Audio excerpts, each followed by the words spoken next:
വചനമൊഴി. നോമ്പുകാലം 5-ാം ഞായർ. വചനഭാഗം ഉൽപ്പത്തി 4:8-16, 1 സാമുവേൽ 24:1-8, 1 യോഹന്നാൻ 1:5-10, യോഹന്നാന്റെ സുവിശേഷം 8:1-11.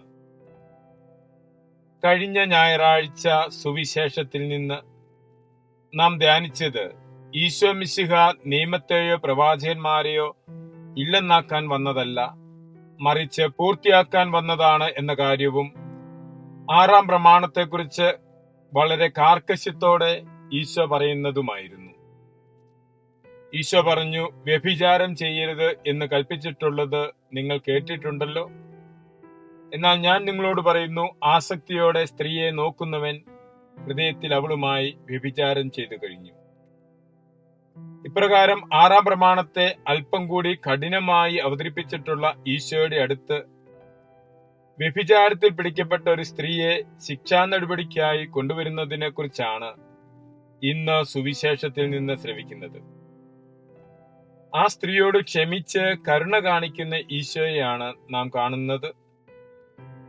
നിയമത്തെ കാർക്കശ്യത്തോടെ അവതരിപ്പിക്കുമ്പോഴും നിയമത്തിന് മുമ്പിൽ കരുണയോടെയാണ് ഈശോ വർത്തിക്കുന്നത്. അനുതാപത്തിന്റെയും ക്ഷമയുടെയും പാപമോചനത്തിന്റെ സന്ദേശമാണ് നോമ്പുകാലം 5-ാം ഞായറാഴ്ചത്തെ തിരുവചന പ്രഘോഷണങ്ങളുടെ എല്ലാം പ്രധാന സന്ദേശം. വ്യഭിചാരം വലിയ തിന്മയായി യഹൂദരുടെ നിയമഗ്രന്ഥം പറഞ്ഞിരുന്നു. ആരെങ്കിലും വ്യഭിചാരത്തിൽ പിടിക്കപ്പെട്ടാൽ കല്ലെറിഞ്ഞു കൊല്ലണമെന്നാണ് നിയമം. ലേവ്യർ 20:10, നിയമാവർത്തനം 22:22. ഇപ്രകാരം കുറ്റകൃത്യത്തിൽ പിടിക്കപ്പെട്ട ഒരു സ്ത്രീയെ ഈശോയുടെ പക്കൽ കൊണ്ടുവരുന്നതാണ് യോഹന്നാൻ സുവിശേഷം 8:1 വചനങ്ങളിൽ കാണുന്നത്. ഇതിന് നേതൃത്വം നൽകുന്നത് ഫരീസയരും നിയമജ്ഞരുമാണ്. അവർ ഈശോയോട് പറഞ്ഞു, ഈ സ്ത്രീ വ്യഭിചാരത്തിൽ ഏർപ്പെട്ടിരിക്കെ പിടിക്കപ്പെട്ടവളാണ്. ഇങ്ങനെയുള്ളവരെ കല്ലെറിയണമെന്നാണ് മോശ കൽപ്പിച്ചിരിക്കുന്നത്. നീ എന്തു പറയുന്നു? വചനത്തിൽ തന്നെ പറയുന്നത് പോലെ ഈശോയുടെ മേൽ കുറ്റം ആരോപിക്കുന്നതിന്, അവനെ പരീക്ഷിക്കുന്നതിനായാണ് അവർ ചോദിച്ചത്. നിയമാവർത്തന ഗ്രന്ഥത്തിലും ലേവ്യരുടെ പുസ്തകത്തിലും പറയുന്നത്, ഒരുവൾ പരപുരുഷനുമായി വ്യഭിചാരത്തിൽ ഏർപ്പെട്ടാൽ അവളും അവനും വധിക്കപ്പെടണം എന്നാണ്. എന്നാൽ ഇവിടെ സ്ത്രീയെ മാത്രമേ വിചാരണയ്ക്കായി കൊണ്ടുവരുന്നുള്ളൂ.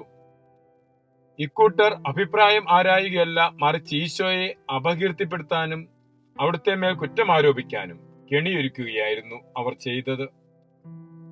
ഈശോ അവളെ വധിക്കുന്നതിന് അനുകൂലിച്ചാൽ അത് റോമൻ ഭരണത്തിനെതിരായി കുറ്റമാകും. കാരണം ഒരാളെ മരണത്തിന് വിധിക്കാൻ റോമൻ ഭരണാധികാരിക്ക് അധികാരമുണ്ടായിരുന്നുള്ളൂ. അവളെ കൊല്ലാൻ പാടില്ല എന്ന് പറഞ്ഞാൽ അത് യഹൂദ നിയമത്തിനെതിരാണ്. അപ്പോൾ ഈശോ വ്യാജ പ്രവാചകനാണെന്ന അവരുടെ ആരോപണത്തെ ശക്തിപ്പെടുത്താം. അവരുടെ ഉള്ളറിയുന്ന ഈശോ ഫരീസയരുടെ കെണിയിൽ അവരെ തന്നെ വീഴ്ത്തി. അവൻ നിലത്തെഴുതിക്കൊണ്ടിരുന്നു. ആവർത്തിച്ച് ചോദിച്ചതിനാൽ അവിടുന്ന് പറഞ്ഞു, നിങ്ങളിൽ പാപമില്ലാത്തവൻ ആദ്യം ഇവളെ കല്ലെറിയട്ടെ.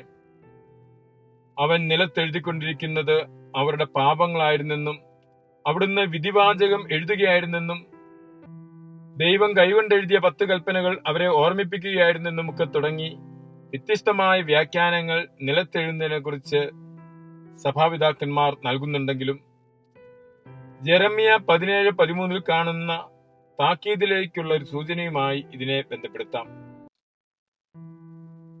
കർത്താവിൽ നിന്ന് പിന്തിരിയുന്നവർ പൂഴിയിൽ എഴുതിയ വേരുപോലെ അപ്രത്യക്ഷമാകും.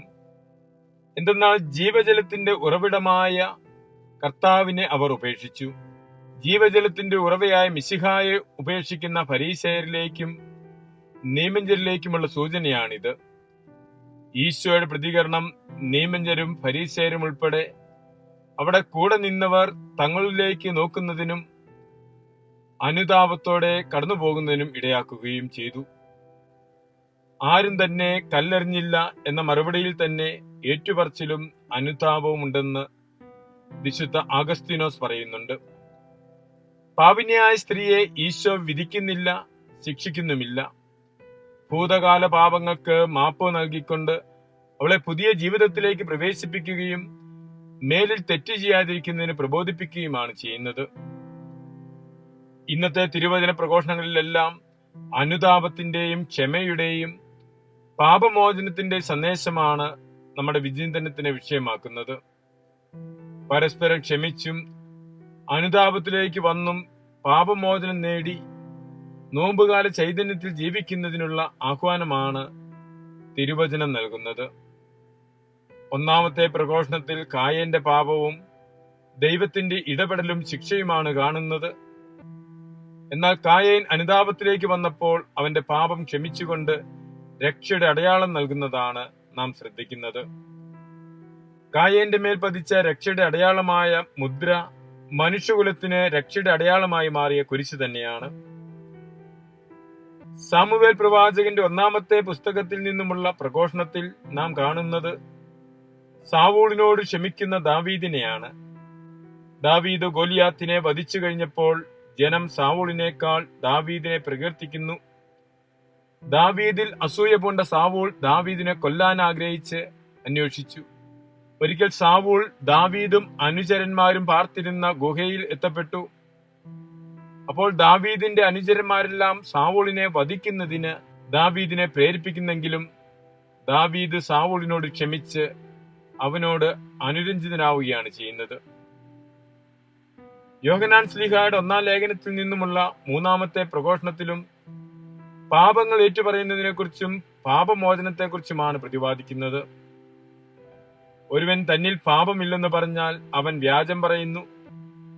എന്നാൽ പാപം ഏറ്റുപറഞ്ഞാൽ ദൈവം വിശ്വസ്തനും നീതിമാനുമാകയാൽ പാപങ്ങൾ ക്ഷമിക്കുകയും എല്ലാ അനീതികളിൽ നിന്നും നമ്മെ ശുദ്ധീകരിക്കുകയും ചെയ്യും. അവിടുത്തെ പുത്രനായ മിശിഹായുടെ രക്തം എല്ലാ പാപങ്ങളിൽ നിന്നും നമ്മെ ശുദ്ധീകരിക്കുന്നു. അങ്ങനെ വിശുദ്ധീകരിക്കപ്പെട്ട് പ്രകാശത്തിന്റെ മക്കളായി വ്യാപരിക്കുന്നതിനും കൂട്ടായ്മയിൽ വളരുന്നതിനുമുള്ള സന്ദേശമാണ് യോഹന്നാൻ ശ്ലീഹ ലേഖനത്തിലൂടെ നൽകുന്നത്. ഈ നോമ്പുകാലം പാപങ്ങൾ ഏറ്റുപറയുന്നതിനും പാപമോചനം സ്വീകരിക്കുന്നതിനും പ്രകാശത്തിൽ സഞ്ചരിച്ച് ദൈവവുമായും പരസ്പരവുമുള്ള കൂട്ടായ്മയിൽ വർത്തിക്കുന്നതിനും നമുക്ക് സാധിക്കണം. അതിനുള്ള അവസരമായിരിക്കട്ടെ ഈ നോമ്പുകാലം. ദൈവകൃപ പ്രാർത്ഥിക്കാം. മിശിഹ നമ്മെ അനുഗ്രഹിക്കട്ടെ. ആമേൻ.